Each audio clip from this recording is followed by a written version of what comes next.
Apa kabar Tribuner? Jumpa kembali dengan saya Delta Gonzales hadir menyapa Anda dalam program Superscore edisi spesial Piala Dunia untuk hari Senin 28 November 2022.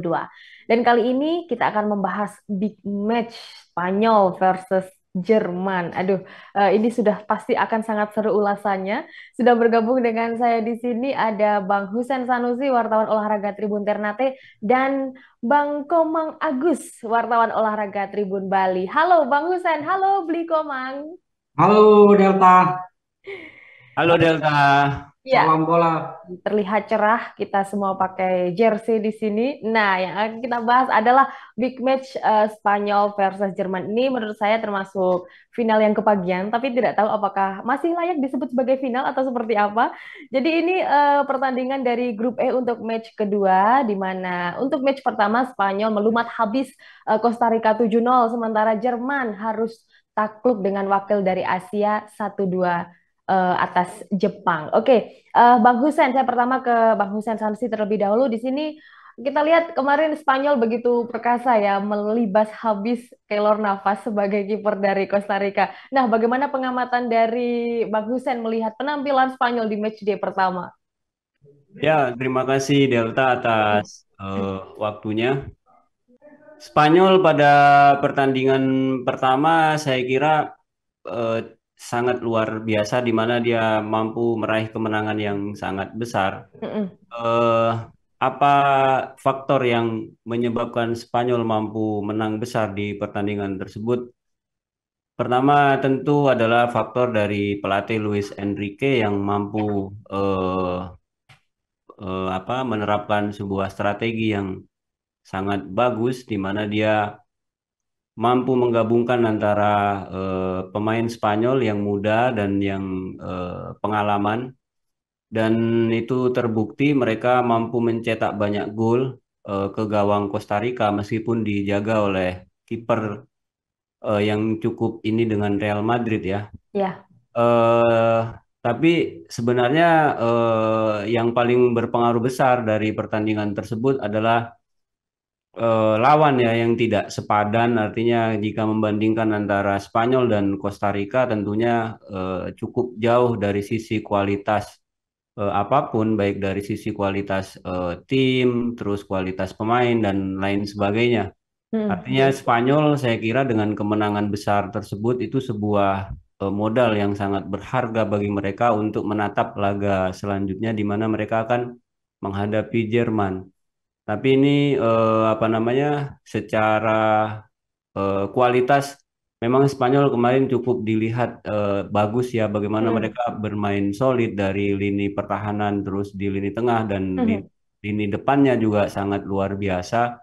Eh, saya mencatat gelandangnya Spanyol si Gavi pemain muda itu juga cukup bermain sangat bagus bersama dengan seniornya si Sergio Busquets. Ya. Dan saya kira ini pada pertandingan melawan Jerman akan menjadi ujian yang sesungguhnya bagi Spanyol di Piala Dunia 2022 ini. Iya, jadi kalau menurut Bang Husen, lawan Costa Rica tidak terlalu seimbang ya, karena terlihat jomplang, meskipun juga Costa Rica sudah memiliki kiper berpengalaman sekelas Keylor Navas yang sudah memiliki banyak trofi bersama Real Madrid, yang tak lain adalah klub di Liga Spanyol sendiri. Seperti itu ya, Bang Husen ya? Benar Delta, benar. Dan cukup ini ya, cukup mengagetkan kemarin dia kebobolan dengan banyak gol itu luar biasa. 7 gol. Iya. Luar biasa dan tentunya juga mengagetkan menambah daftar kejutan yang terjadi di Piala Dunia 2022 itu menurut Bang Hussein seputar match day pertama yang dilakoni oleh Spanyol. Saya akan bergeser ke Bli Komang. Bli, lain halnya dengan Jerman ya Bli ya, yang harus pasrah skor tipis 1-2 dari Jepang dan ini merupakan salah satu kejutan pula di Piala Dunia kali ini. Bagaimana menurut Bli soal penampilan dari Jerman di match day pertama kemarin? Ya, kalau menurut saya memang apa namanya terjadi perbedaan yang sangat kontras ya antara Ya. Spanyol dan Jerman di laga perdana Piala Dunia 2022 Qatar ini. Kalau Spanyol tampil sensasional dengan Hmm. mencetak 7 gol, Jerman justru tampil jauh dari status mereka sebagai tim besar ya. Ya. Di laga pertama di luar dugaan kalah 1-2 dari Jepang ya sebagai wakil Asia. Tentu Mhm. ini menjadi salah satu kejutan besar di Piala Dunia 2022 ini selain kekalahan Argentina dari Arab Saudi. Ya. Dan menurut saya kekalahan Jerman melawan Jepang di laga perdana ini memang tidak terlepas dari penampilan Jerman sendiri ya. Saat ini skuad Jerman belum dalam performa terbaik mereka. Mereka belum punya tim yang benar-benar solid. Jerman harus kita akui masih dalam masa transisi ya. Setelah kehilangan sejumlah pemain bintangnya dan mereka masih masih butuh waktu saya kira untuk kembali bisa bangkit sejak mereka menjadi juara Piala Dunia 2014. Jadi setelah juara Piala Dunia 2014 itu skuad Jerman mengalami penurunan yang sangat drastis. Mereka kehilangan sejumlah pemain bintang dan saat ini mereka masih seperti menyusun puzzle lagi ya, jadi Ya. menyusun kekuatan baru lagi.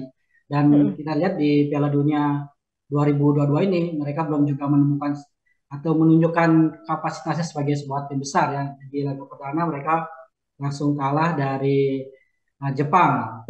Ya kalau saya lihat dari skuad yang ada sekarang memang terlihat bahwa di sektor defender belum terlihat seorang defender yang tangguh. Kemudian di lini tengah juga Jerman juga belum punya seorang sosok gelandang elegan ya yang menjadi jenderal lapangan tengahnya seperti era Mikel Ballack misalnya atau Mesut Ozil seperti itu. Kemudian masalah terbesar juga terlihat di lini depan. Mereka juga belum punya seorang striker tajam. Ya. Yang kita tahu sebelumnya Jerman identik dengan Miroslav Klose, kemudian Lukas Podolski, dan sosok-sosok seperti ini belum belum terlihat lagi di skuad Jerman, sehingga sangat terlihat sekali ketika melawan Jepang meskipun mereka mampu menguasai permainan ya, khususnya di babak pertama, tapi terlihat bahwa lini depan mereka tidak maksimal. Kai Havertz yang menjadi andalan di lini depan, apanya belum bisa menjadi jaminan ketajaman lini depan Jerman ya. Ditambah lagi absennya Lloris yang cedera sehingga membuat kekuatan lini depan Jerman memang agak berkurang.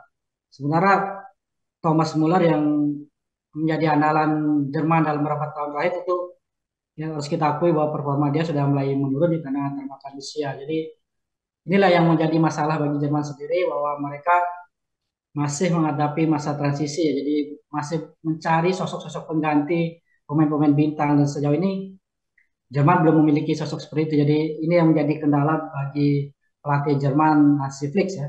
Dan dia juga mengakui bahwa kekalahan dari Jepang itu 1-2 di laga perdana karena lini depan yang kurang efektif memanfaatkan peluang sehingga mereka harus kalah khususnya di babak pertama ya di mana Jerman mampu menguasai permainan tapi lini depan mereka kurang efektif sehingga harus kalah. Dan di babak pertama mereka hanya mencetak 1 gol lewat titik penalti dan di babak kedua akibat kelengahan lini belakang mereka justru kebobolan 2 gol.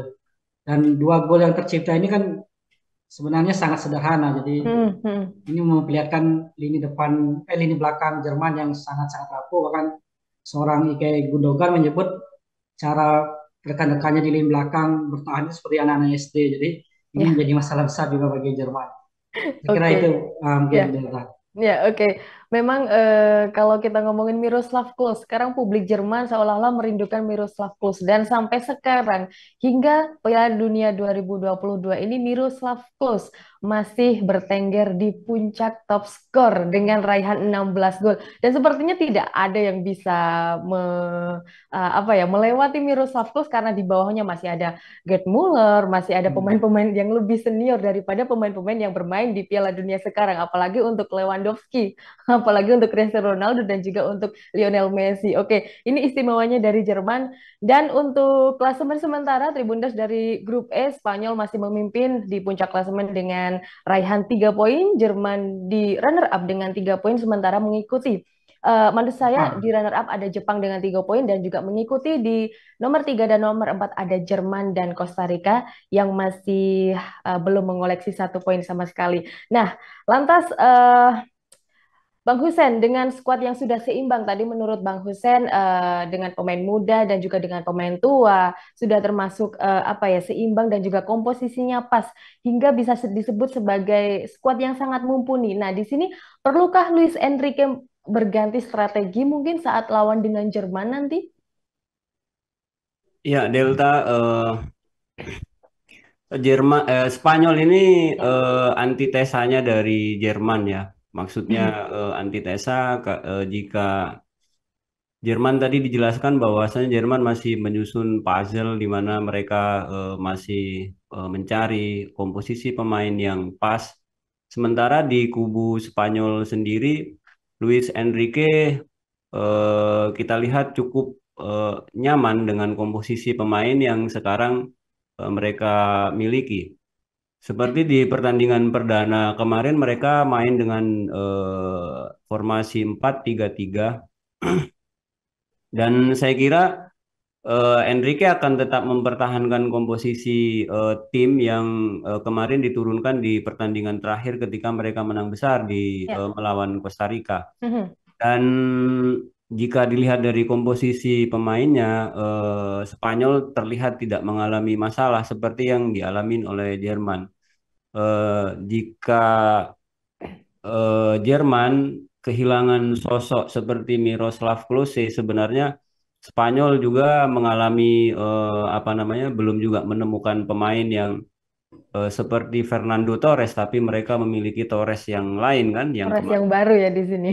mereka yang juga nggak cukup bagus lah dan dia cukup ramai dibicarakan karena selebrasinya di mana dia memiliki hubungan dengan anaknya Enrique ternyata dia pacaran dengan anaknya Enrique dan dia sudah akan melakukan selebrasi lagi dan kalau selebrasinya konyol Enrique akan memberikan sanksi.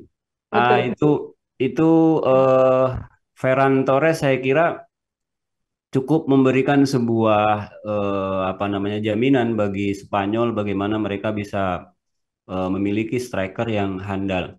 Sama halnya ketika Spanyol dulu ketika di masa jayanya mereka punya sosok David Villa, terus kemudian sekarang selain daripada Ferran Torres, mereka masih memiliki Asensio yang juga kemarin Mhm. bermain sangat bagus. Dan Ya. di lini depan saya kira Spanyol cukup ini ya, cukup apa namanya, cukup bisa diandalkan lah, tidak memiliki beberapa masalah. Dan yang spesial sebenarnya di lini tengah Spanyol, di mana mereka masih ada pemain senior seperti Sergio Busquets yang dia mampu berkolaborasi dengan pemain yang sangat muda, yaitu si Gavi. Eh, Pedri. ya, dan ini saya kira apa kombinasi yang sangat bagus antara pemain senior dan pemain junior di mana itu sangat jarang sekali. Artinya Spanyol dalam melakukan transisi mereka cukup berhati-hati. Enrique tidak membuang pemain seniornya begitu saja masih dilibatkan dan juga kalau dilihat dari lini belakangnya juga di situ ada dua pemain senior ya Cesar Aspi. Azpilicueta dengan Aspilicueta. Mhm. ya dengan siapa Jordi Alba Ya. eh, bersama dengan satu lagi itu eh, Laporte. siapa Laporte. Laporte ya Laporte dan itu cukup cukup ini cukup apa namanya cukup solid mereka Hmm. kemarin menjaga lini pertahanannya Ya. Spanyol. Dulu kita melihat ada sosok seperti siapa Puyol terus kemudian si Jangkung Gerard Pique. ya Gerard Pique. Nah ini kan masih ada Azpilicueta dan Ya.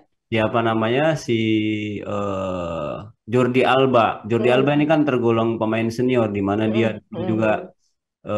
terlibat di timnas Spanyol ketika 2010, lalu kemudian di era kejayaan Spanyol di Piala Eropa dia juga masih dilibatkan dan yang cukup mengejutkan sebenarnya Luis Enrique ini tidak mengajak kiper David De Gea ya. De Gea. Mhm. Ya, dia apa namanya cukup berani dia membawa kiper yang sekarang ini dan saya kira tidak perlu bagi Spanyol untuk merubah lagi komposisinya. Mungkin Mhm. ketika mereka mengalami deadlock mungkin strateginya sudah pasti akan sudah disiapkan oleh Enrique di pertandingan yang cukup ketat melawan Jerman dini hari. Ya, Nanti Oke, jadi Luis Enrique masih kemungkinan besar masih tetap memakai formasi 4-3-3 dan juga masih setia dengan memasang Dani Olmo, Asensio dan juga Ferran Torres untuk di lini depan. Oke, memang De Gea tidak dipanggil cukup mengagetkan publik Spanyol dan juga publik fans timnas Spanyol karena disebut bahwa De Gea masih memiliki gaya yang klasik dan tidak cocok dengan permainan timnas Spanyol sekarang. Makanya Luis Enrique berani untuk tidak memanggil dan lebih memilih memberikan kesempatan kepada Unai Simon yang katanya juga memiliki gaya-gaya kiper modern yang sesuai dengan gayanya Luis Enrique. Oke, dalam pemanggilan pemain juga meskipun di awal-awal Luis Enrique sempat mengundang kontroversi, kenapa kok tidak memanggil ini, kenapa tidak memanggil ini, bahkan Sergio Ramos sekalipun juga tidak dipanggil, tapi dia telah membuktikannya di matchday pertama yang bisa menghabiskan meluluh lantakan Costa Rica dengan 7-0. Dan di sini juga Spanyol memang sangat butuh menang, apalagi mereka sudah termasuk dalam zona nyaman, akan main dengan santai. Jika menang sekali, lantas dia akan menyusul Prancis yang sudah lolos ke babak 16 besar. Nah, bagaimana dengan Jerman ini, Bli Komang? Jika Jerman kalah, ini Jerman harusnya menang ya. Mereka membutuhkan kemenangan dalam laga versus Spanyol ini. Namun jika mereka kalah, ini tandanya Der Panzer sudah habis ya di Piala Dunia 2022. Dan sebenarnya apa sih yang perlu dihindari Hansi Flick dalam skuadnya untuk bertemu dengan Spanyol ini? Ya, benar Delta bahwa laga melawan Spanyol ini ibaratnya partai hidup mati ya bagi Ya. Den Panzer. Laga yang menentukan nasib mereka di Piala Dunia 2022 Qatar ini. Jika seri apalagi sampai kalah lagi, maka Der Panzer sudah dipastikan akan out ya, akan pulang Ya. lebih dulu. Harus angkat koper lebih awal dari Qatar. Tentu ini sebuah kejutan besar di mana Jerman yang berstatus pemegang 4 kali gelar juara Piala Dunia harus tersingkir lebih awal dengan 2 kekalahan di laga awal. Itu menjadi catatan besar di Piala Dunia 2022 Qatar ini. Nah, karena itu satu-satunya cara bagi mereka agar bisa tetap berada di Qatar adalah kemenangan atas Spanyol. Ini yang menjadi tantangan besar sekarang bagi Jerman, mampukah mereka mengalahkan Spanyol, di mana di laga pertama mereka kalah 1-2 dari Jepang, sementara Spanyol tampil sangat luar biasa ya ketika mengalahkan Costa Rica 7-0. Nah, tentu untuk meraih kemenangan, Jerman sekarang kini harus fokus menghadapi Spanyol ya. Jadi fokus mereka sekarang bagaimana bisa mengalahkan Spanyol ini yang harus ditekankan oleh sang pelatih. Itu mereka harus tampil out, tampil ofensif, tampil dengan pressing tinggi sejak babak pertama. Bagaimana mereka bisa mengejar gol? Karena biasanya kalau menghadapi Spanyol, ketika mereka terus ditekan, ketika mereka terus diserang, Spanyol agak keteteran. Mereka akan kesulitan juga untuk mengembangkan gaya permainan mereka yang mengandalkan total football itu, gaya tiki-takanya. Jadi bagaimanapun Jerman sekarang harus tampil lebih berani menekan sehingga tidak memberi kesempatan kepada Spanyol untuk mengembangkan permainan. Dengan cara demikian saya kira Jerman bisa meraih kemenangan atas Spanyol. Artinya harus benar-benar tampil ofensif dari awal untuk mengejar gol dan tidak memberi kesempatan kepada pemain-pemain Spanyol untuk mengembangkan permainan dengan menerapkan high pressing. Jadi menekan di garis pertahanan tinggi dan tidak memberikan kesempatan kepada Spanyol mengembangkan permainan. Kemudian yang tentu yang perlu diperhatikan dari Jerman sekarang adalah bagaimana penyelesaian akhir mereka, finishing touch mereka. Jangan sampai sudah mampu menekan terus menyerang tetapi tidak mampu mencetak gol. Ini tentu juga akan hasilnya tidak sesuai dengan harapan. Sama aja ya. Iya, jadi ini yang harus menjadi penekanan sekarang bagi Jerman, bagaimana mereka bisa memanfaatkan setiap peluang untuk bisa mencetak gol ke gawang Spanyol, karena praktis dengan mencetak gol mereka akan bisa meraih kemenangan. Sembari juga tentunya lini pertahanan mereka juga harus waspada dengan pemain-pemain cepat Spanyol ya. Nah, jadi menghadapi serangan balik Spanyol, itu lini pertahanan mereka juga harus waspada dan tidak boleh lagi meremehkan kekuatan lawan ya. Itu ini kita melihat bagaimana pemain-pemain belakang Jerman kemarin seolah meremehkan pemain-pemain Jepang ya, sehingga kebobolan 2 gol. Tapi ini tidak boleh dilakukan lagi menghadapi Spanyol yang notabene kualitas dan kemampuan tim mereka jauh dari di atas Jepang. Ya, Jadi ini merupakan pembuktian bagi Hansi Flick sendiri karena ini merupakan debutan di Piala Dunia 2022 setelah lama dipegang 15 tahun oleh Joachim Löw, sementara sekarang adalah match pembuktian bagi Hansi Flick bagaimana dia bisa membawa timnas Jerman untuk melawan Spanyol.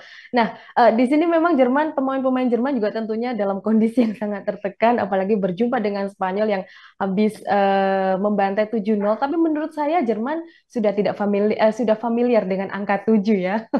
Kita tahu juga Jerman juga pernah membantai Brazil 7-1 bahkan di Piala Dunia 2014 di Brazil. Jadi tuan rumah dilibas habis 7-1 oleh Jerman. Nah, tapi jangan sampai terjadi untuk Jerman agar tidak dibantai oleh Spanyol lagi. Oke, jadi ini kesempatan terakhir menang untuk Jerman karena setelah bertemu dengan Spanyol ini, Jerman akan bertemu dengan Costa Rica. Jadi kalau kalah melawan Spanyol, kemenangan lawan Costa Rica juga sudah tidak ada artinya lagi bagi timnas Jerman. Oke, itu dari Beli Komang seputar apa sih yang harus diperbaiki Hansi Flick dengan skuadnya. Nah, sekarang saya akan bergeser ke Bang Husen ini, Spanyol yang sudah kita singgung tadi sudah nyaman, sudah percaya diri dengan hasil dari match day satunya. Nah, lantas ada nggak sih hal yang harus diperhatikan atau hal-hal yang perlu diwaspadai Spanyol saat melawan Jerman atau mungkin harus mengawal pemain-pemain tertentu dari Jerman mungkin? Ya, Delta, Luis Enrique dengan sangat jelas mengatakan sebelum pertandingan melawan Jerman ini, benar tadi dikatakan oleh Bli Komang bahwasanya yang sangat diwaspadai oleh Spanyol pada pertandingan melawan Jerman ketika Jerman melakukan pressing yang sangat tinggi dengan menekan Spanyol sampai ke pertahanan mereka ya. Nah, di situ Luis Enrique sangat, saya kira dia sangat konsentrasi sekali untuk menghadapi masalah tersebut Ya, karena model permainan Spanyol dengan gaya mereka penguasaan bola, ketika bola tersebut atau salah satu pemain Spanyol melakukan sebuah kesalahan itu akan dimanfaatkan betul oleh pemain Jerman, di mana Jerman memiliki pemain-pemain yang cukup berkualitas untuk mengobrak-abrik pertahanan Spanyol. Dan saya kira hasil dari pertemuan atau hasil dari laga terakhir Spanyol melawan Costa Rica dengan kemenangan besar tidak bisa dijadikan acuan bagi Spanyol sendiri ketika mereka menghadapi Jerman. ya. Ya, Jerman tetaplah Jerman di mana Delta tadi sudah menyebutkan bahwasanya mereka pernah membantai Brazil dengan skor 7, bisa jadi itu juga berlaku di pertandingan ini nanti di mana Jerman memiliki pemain-pemain yang tidak kalah sebenarnya secara kualitas. Cuma mereka hanya kemarin faktor lini belakangnya Jerman yang meremehkan tadi itu kan menjadi salah satu penyebab di mana Jerman akhirnya meraih kekalahan. Hmm. Artinya Spanyol dalam hal ini mereka hampir dipastikan akan bermain sangat hati-hati ya. Bukan berarti mereka akan bertahan, mereka akan tetap apa namanya, mereka akan tetap menyerang. Namun mereka akan mengukur betul bagaimana kekuatan, bagaimana Jerman di pertandingan ini nanti.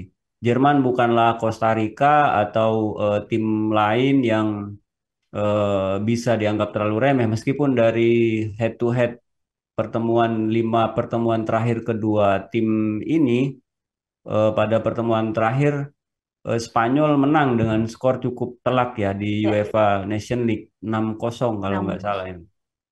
Nah, tapi di pertemuan dari lima pertemuan tersebut Spanyol juga sempat kalah 1-0 dari Jerman sebelum akhirnya Jerman kemudian Spanyol membalas lagi kekalahan tersebut dan juga kedua tim juga pernah juga bermain imbang 0-0 tanpa gol. Hmm. Nah, ini artinya kemungkinan kemungkinan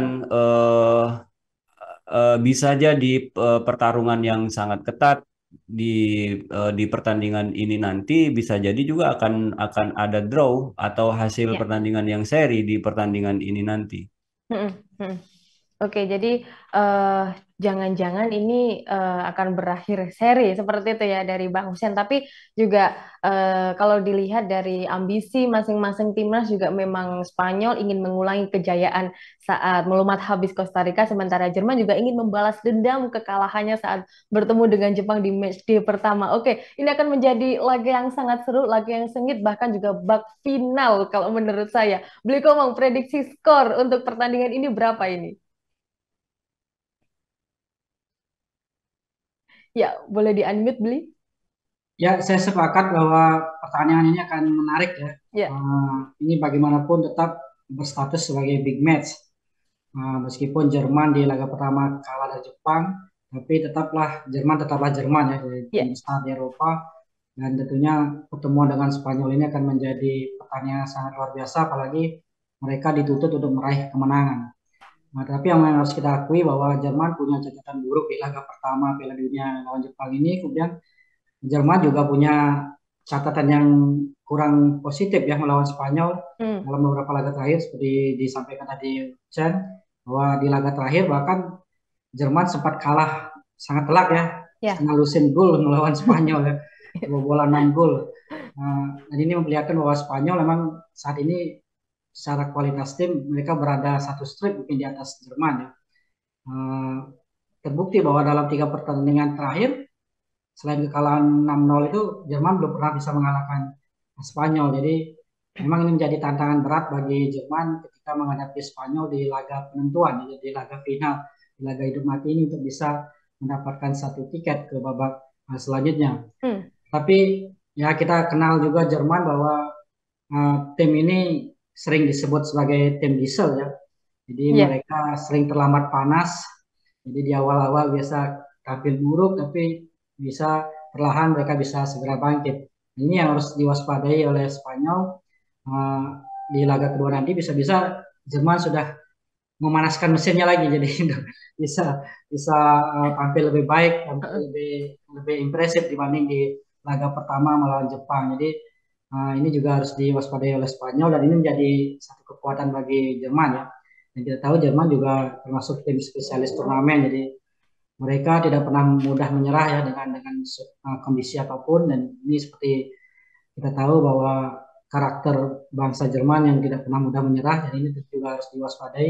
Jadi sekali lagi meskipun Jerman dalam tren negatif dibanding Spanyol, Spanyol juga tidak bisa menganggap remeh Jerman dalam pertandingan ini.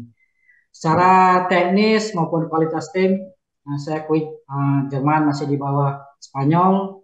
Ini juga bisa kita lihat dari hasil pertandingan sebelumnya, juga dari pertemuan antara Jerman dan Spanyol. Tapi secara non teknis mungkin Jerman punya kekuatan tersendiri. Mereka punya fighting spirit yang tinggi dan mereka tentu juga akan tampil habis-habisan ya, karena ini laga hidup mati dan ini menjadi kekuatan tersendiri bagi Jerman. Tapi menurut saya kemungkinan besar Spanyol akan mampu meraih kemenangan di pertandingan ini ya. Bagaimanapun Ya. mereka punya kualitas tim yang lebih baik, dan saya kira mereka sudah mengantisipasi gaya permainan Jerman. Tentu mungkin mereka tidak akan sepenuhnya menonjolkan penguasaan bola, tentu juga mereka juga akan mengkombinasikan juga dengan serangan balik. Jadi ketika Jerman uh, agresif, ketika Jerman terus melakukan serangan, mereka Spanyol bisa menyiapkan serangan balik ya, untuk bisa mencuri gol ke gawang Jerman. Jadi kalau tidak hati-hati Jerman dalam melakukan serangan, mereka bisa termakan sendiri oleh Ya. permainan serangan balik dari Spanyol. Nah, ini bisa menjadi kekuatan sendiri bagi Spanyol. Saya kira Spanyol bisa meraih kemenangan dengan skor 2-1 atas Jerman. Ya, meski tipis ya 2-1, tapi masih diharapkan Spanyol unggul saat bertemu dengan Jerman ini. Bang Hussein, 2-1 atau bahkan ada skor telak ini nanti? Saya barusan ngecek di Twitter ya, itu sudah Ya, ramai itu 2-1 Spanyol Jerman. kita Ya, saya kira buktikan aja nanti beli komang bener apa enggak ya. Bahaya bahaya sekali ya bagi pendukung Jerman ya di Indonesia ini. eh di Ternate di Maluku Utara banyak sekali fans Jerman ya. Bahkan Mm-mm. itu ada Mm-mm. bupati, suami, istri dan mereka sudah deklarasi dan lain Ya. sebagainya. Nah, kalau benar-benar seperti prediksi para netizen bahwasanya skor nanti akan berakhir 2-1 untuk kemenangan Spanyol. Wah, ini Spanyol. saya rasa akan banyak orang yang kecewa, sakit hati dan lain sebagainya ya. Nah, kalau saya prediksi sih sama ya, 2-1 sepertinya akan menang Spanyol di pertandingan ini nanti. Oke, kalau Beli Komang menang Jerman ya Beli ya 2-1, sementara Bang Husen Spanyol. oh Spanyol ya benar, Iya. sorry. Spanyol dua Meskipun satu saya Bang. mengupas Jerman, tapi saya kira Spanyol punya peluang untuk meraih kemenangan ya. Oke, Dan saya kira sama-sama. memang ini Jerman posisinya terancam ya. Ya. Saya kira juga di Piala Dunia sebelumnya juga Jerman gagal meraih hasil maksimal. Jadi memang meskipun supporternya di Indonesia sangat banyak, harus berjiwa besar menerima apabila akhirnya Jerman memang harus tersingkir di babak awal Piala Dunia Oke. 2022 Qatar ini. Jadi sama-sama ya, Beli Komang, Bang Husen 2-1 untuk kemenangan Spanyol ya ini ya luar biasa meskipun tipis tapi pasti permainan akan berjalan sangat sengit apalagi jangankan Spanyol versus Jerman. Saya lihat Polandia versus Arab pun juga kelihatan juga sangat sengit banget meskipun pada akhirnya Arab harus mengakui keunggulan Polandia. Baik, itu dia Tribuners. Jadi ini memang kesempatan terakhir untuk Jerman agar bisa menang melawan Spanyol. Kita tidak tahu seperti apa nanti hasilnya. Dan tentunya Jerman jangan sampai melakukan kesalahan yang tidak perlu ya. Oke, itu dia. Terima kasih Bang Husen dan juga Bli Komang untuk ulasannya yang sangat lengkap dalam partai Spanyol versus Jerman. Terima kasih. Terima kasih Delta. Ya. Dan Tribuners jangan lewatkan ya program Superscore edisi spesial Piala Dunia 2022. Kami tayang di YouTube Tribunnews dan Facebook Tribunnews setiap hari selama gelaran Piala Dunia tepat 1 jam sebelum pertandingan. Saya Delta Gonzales pamit undur diri. Terima kasih dan sampai jumpa.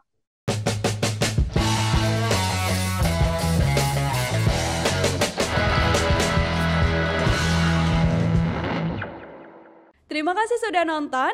Jangan lupa like, subscribe, dan share ya.